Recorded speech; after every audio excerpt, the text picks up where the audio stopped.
So listen, I am nothing and you are everything, so I took to the internet and I asked you to vote on who is going to win at WrestleMania 41. You have made your predictions, so if you're going to get mad, you have to be mad at yourself. Let's get on with it. Now, of course, I'm sure other matches will be announced, but there are some reports going around today. There may be 14 matches across WrestleMania weekend, which would be 7 either day, which is pretty good. At one point, I was worried there's going to be 10. And you have 20 matches overall, which is way too much. Some of these I have assumed. Again, some rumoredly apparently going to happen on Raw or Smackdown, but that still counts. It's WrestleMania weekend. And I asked you who is going to walk away with the Raw Tag Team titles. It is going to be the New Day versus the War Raiders, I believe. And listen, you spoke with your brains. 81.5% said the New Day and 18.5% said the War Raiders. I mean, I don't really know what you do with the New Day if they don't win these championships. The build has been a bit lame, for lack of a better word, just because it came out of nowhere. And it's a bit like, man, why don't we start building this months ago or at least weeks ago?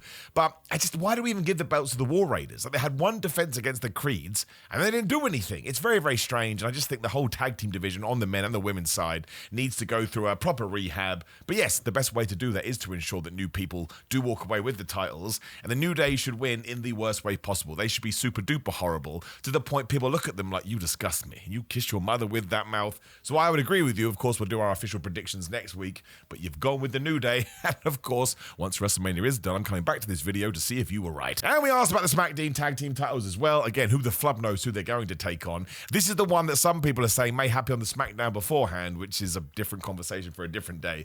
But I did the Street Profits versus one of 56 other teams. Some people are now saying they think it's going to be the Motor City Machine Guns, but I probably think WWE would shoehorn a few more in, unless it is on TV. If it's on TV, they're not going to do that. But with 43.6% of the vote as everybody else, and 56.4% of you said the Street Profits, I think that's probably fair. We've only just given them the championships, and if the New Day are going to win the Raw ones, it's just a nice way to keep it balanced. Here's the problem with this. I don't have anything else to say about it. Isn't that sad? The Street Profits are awesome. All the other tag teams are awesome, but it just kind of feels like it needs the same kind of love as some of the singles championships. So once again, I will keep everything crossed, but we've gone with the Street Profits. And this is where things get interesting, because some of the votes were super duper close, which got me excited. And I asked you who wins the Battle of the Luchadors, one of which, of course, is completely fake. Rey Mysterio or El Grande Americano. I think this match on paper should be brilliant. But 47.5% of you said El Grande Americano, and 52.5% of you said Rey Mysterio. I think you can go either way with this. We kind of talked about this the other day. El Grande Americano can win by cheating, and then you build to the big mask versus mask match at SummerSlam, wherever the flub you want to do it. Or Rey Mysterio can just whoop his ass here and whip the mask off and go, it's Chad Gable, I can't believe it. I think a lot of this is built off the whole Kurt Angle wearing a wig thing from the early 2000s or whenever it was, because we all knew it wasn't real. But even when he did get exposed, the way that he sold it and the reaction, it's just dumb pro wrestling. It's dumb sports entertainment, but it doesn't work. But this is why it's actually quite a good match, because again, I think it'll be super duper whooper good. And you can really argue this one either way, hence why the voting was so close. What would I say at the moment? I think the El Grande Americano thing and draw it out works a little bit better. But at the same time, I don't want to see Rey Mysterio lose at WrestleMania. He's like the flipping best. We move on to the Women's Tag Team Championships, which also just have not been treated right. Like the gauntlet's happening tonight, so we've jumped the gun a little bit, but what else are we going to do? You could argue that maybe this should have been built up sooner, but some random team, because sad face, I'm such a loser, 30.3%, and Liv Morgan, Raquel Rodriguez, 69.7%. I think this is one for me, that if it did go the other way and Raquel and Liv didn't retain, I would go on the internet and moan, because of course that makes all the difference, and I am a mature person. But we haven't even begun with Liv Morgan and Raquel Rodriguez. I didn't mind we had the little Jade Cargill pivot, or the diversion, because we needed to do that. It tied into the story. But ever since then, it's just felt so random and so quiet. We're not doing enough with it. We should do more with this, especially with Liv Morgan, who could be the most improved wrestler of 2024 and is one of my favorites right now. And her and Liv just have great chemistry together. So it should, even the 30.3% is too high. That should be 100% for them and 0% to everybody else. But I do understand. I mean, they are heels. Maybe some of the votes because you didn't like it. Who wins a match that Logan Paul can't win? Please no. That was the way that I phrased it, obviously. Logan Paul versus AJ Styles. I think you're all people after my heart, although Logan Paul did get 31.7% of the vote, which is quite a lot. AJ Styles weighs in with 68.3%. I mean, this one really could go either way. It depends what you want to do with AJ Styles afterwards. Depends what the story is going to be. Like, I don't want Logan Paul to be AJ Styles at WrestleMania. Not saying he's not talented or anything like that. It's just my gut feeling, given what AJ Styles has done for the business over the last 20 years or so. It's a tough one. And again, we'll get into this properly when we do our official predictions. But I'm glad that you all said AJ Styles. Styles, because it is going... I mean, there is an out here as I interrupt myself. Like, we're getting Karrion Kross versus AJ Styles either tonight or on Raw. It's on Raw, obviously it is. And if Karrion Kross is going to be involved in this feud, and you're going to feud AJ Styles and Karrion after it, he could absolutely be at WrestleMania to screw over AJ Styles. And then Logan Paul doesn't win, and also it gives Logan Paul more heat, like the easiest heat in the world, like, oh, I got the 3 count over an absolute legend. But I'm always, even if I didn't believe it, because I said when I did this, vote with your head, not your heart. Heart, head, I don't care. I'm sticking with AJ Styles because I have to manifest it into existence. But you guys have gone with AJ, and as always, if you disagree, get in the comments right now and hit the subscribe button. It's looking at you. One that was sort of even for a while and then just totally blew up, which made me laugh, is who wins the Intercontinental title? Braun Breaker, Penta the Condom, or Finn Balor? Now, Finn Balor got 4.9% of the vote. Which just sums up how WWE has treated him all these years. He's one of the best wrestlers in the modern day, and we've all forgotten about this. But then at number 2 was Penta at 18.3%. Braun Breaker only got 24% because the Condom, Dominic Mysterio, got 52.9%. Now, he has accidentally, probably not accidentally because he said this in an interview, he has essentially turned himself babyface now. And that's a good thing because that's what a good heel should do. You like them so much, or they entertain you so much, you start to like them. And I think we should do it. I really, really do. Like, there are so many ways you can get around this. Braun Breaker doesn't have to lose. There can be a bunch of shenanigans. But Dominic Mysterio has actually become the Intercontinental Champion. It's just such a good story. It's so funny. Braun Breaker can then maybe move up into the world title picture or just become the angriest man ever. It also gets Finn Balor out of the Judgment Day. And then I think when everything calms down, you can do Dom versus Penta, because of course Penta pinned Dominic on the Raw this week, so he's got a justification to do it. So actually it works. But never in my wildest dreams did I think Dominic Mysterio was going to absolutely smash the field. And this is why I'm even more excited about his future.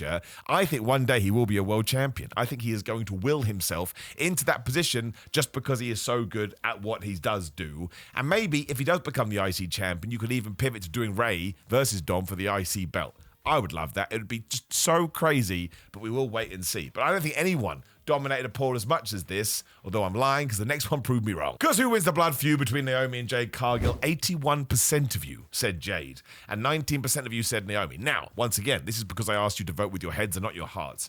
I think a lot of people have got into this Naomi heel turn, and they actually would have voted for her. I don't know, man. Jade Cargill should win, sure, but is that as interesting as Naomi winning? It's really difficult because Jade's only just come back and clearly is being pushed as a star, so that just dictates you that she should win. But Naomi turning heel and then losing, that is my biggest pet peeve, my biggest bugbear in wrestling. I've talked about this time and time again. If somebody completely changes their moral compass, they should win the next match, even if they shoot the other guy, right? Because the whole point is now they don't care anymore, they want to get victories, and if you don't do it, you've totally bundled or bungled your heel turn, and it sometimes can be hard to get the heat back, as people in wrestling would say. And I think if you come up with a creative finish to protect Jade Cargill, Naomi can actually win here. Obviously, I've told you time and time again about my bizarre Bianca Belair going bad guy plan. They win it together the whole time.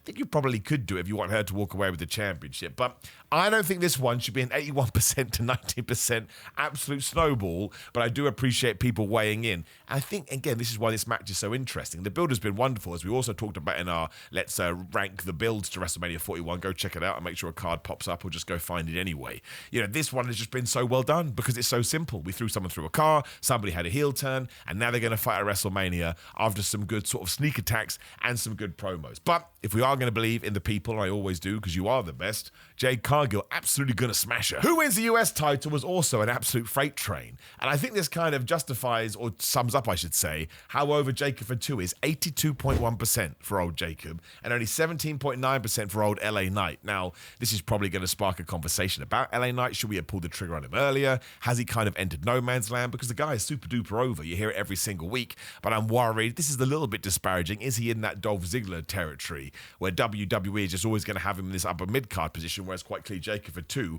has connected, to say the least. I mean, 82.1%. That's even bigger than the Jade Cargill Naomi stuff.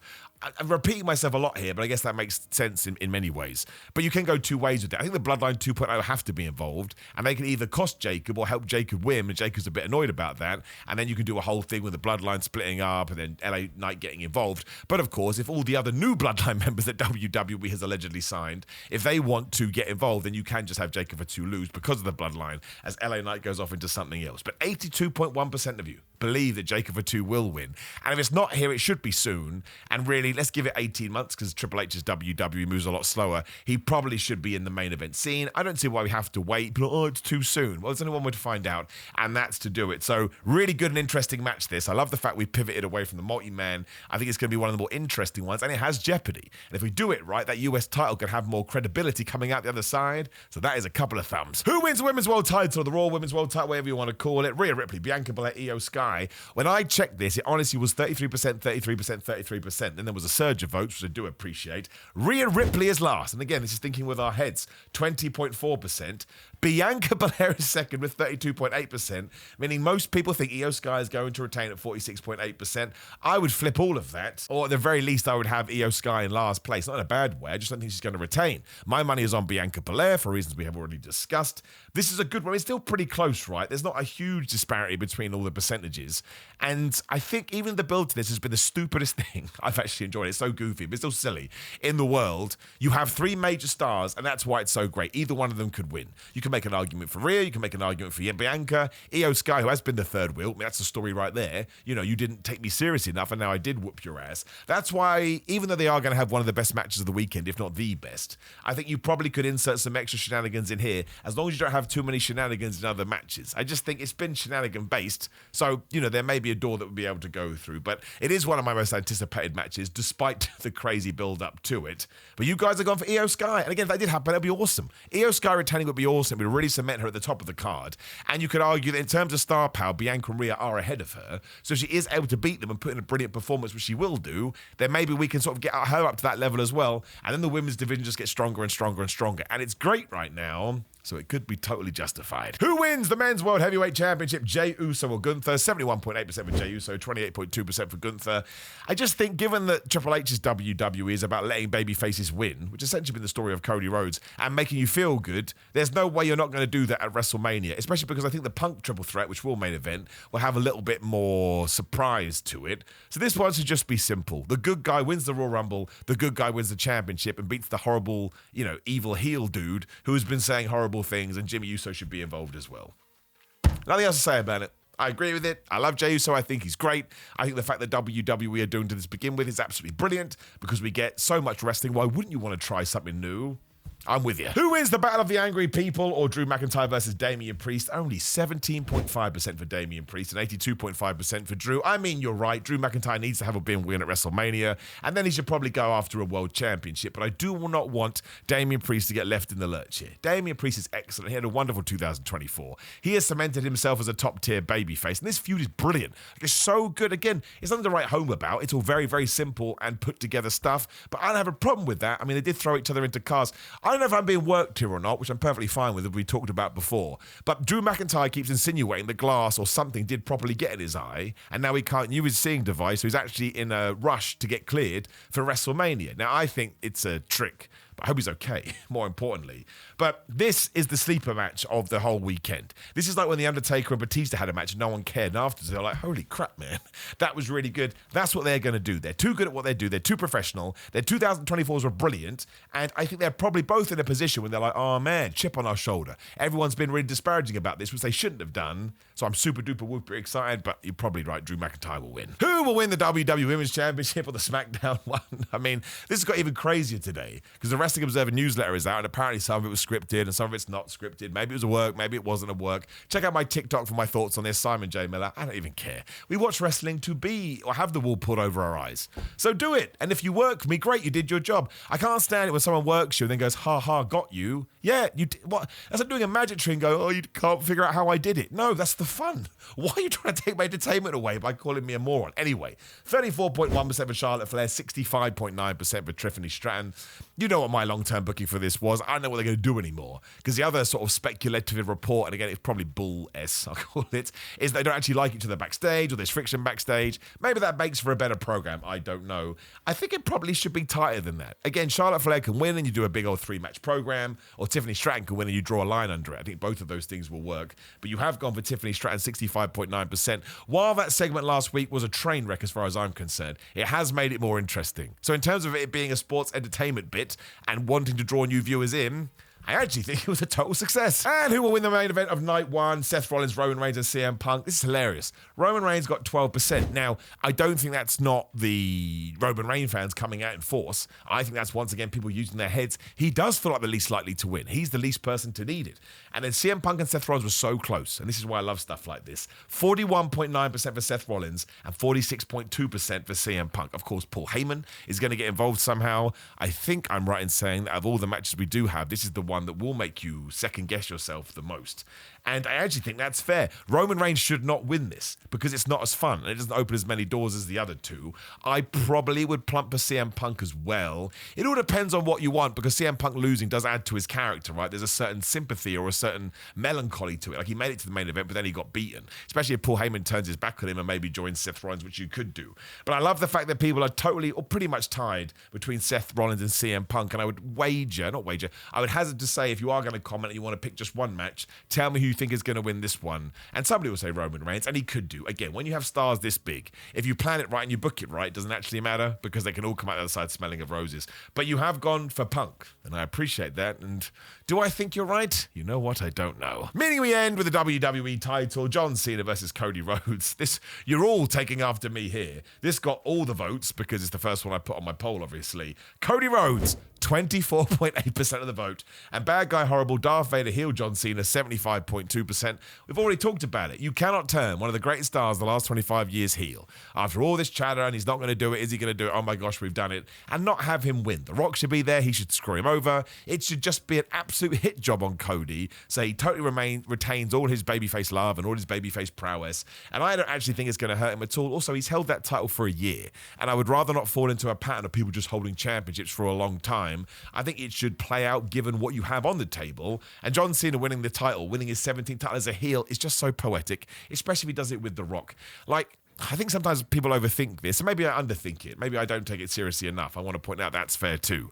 But why wouldn't you do that? That's way more interesting than Cody Rhodes just beats John Cena. Now, John Cena cheating to win his 17th world title means we'll always look back and we'll always laugh about it, because it's such a crazy way for him to do it. Whereas if Cody just beats him, you're like, it's still great, because Cody Rhodes, as far as I'm concerned, is the best babyface going right now. But I just feel like there is more fun to be had here. And given that I watch pro wrestling for fun, I'm with you. And I'd like to think you all think that too. You 75.2% of you are like, you know what? We don't want it to go the other way. But you know what, my friends? We're only a week away from finding out. Now, of course, if you are super duper mad about any of those and you want to restart the conversation, do it in the comments below. Like the video, share the video, and please do subscribe, and the notification bell there, the most important too. And you can click the video on the screen for me ranking those WrestleMania 41 builds from start to finish. Otherwise, it is GorillaMind.com/Simon. You can Simon get money off. These are the supplements I use and I do love. Patreon.com/Simon316, Simon316 on all social media, Simon J. Miller on TikTok, Simon on Cameo, and go to ProWrestlingTees.com/Simon Miller, Simon on Big Cartel for pro wrestling t-shirts by me, as a stupid way to put it. As I close my magic laptop you weren't able to see, but I needed the information.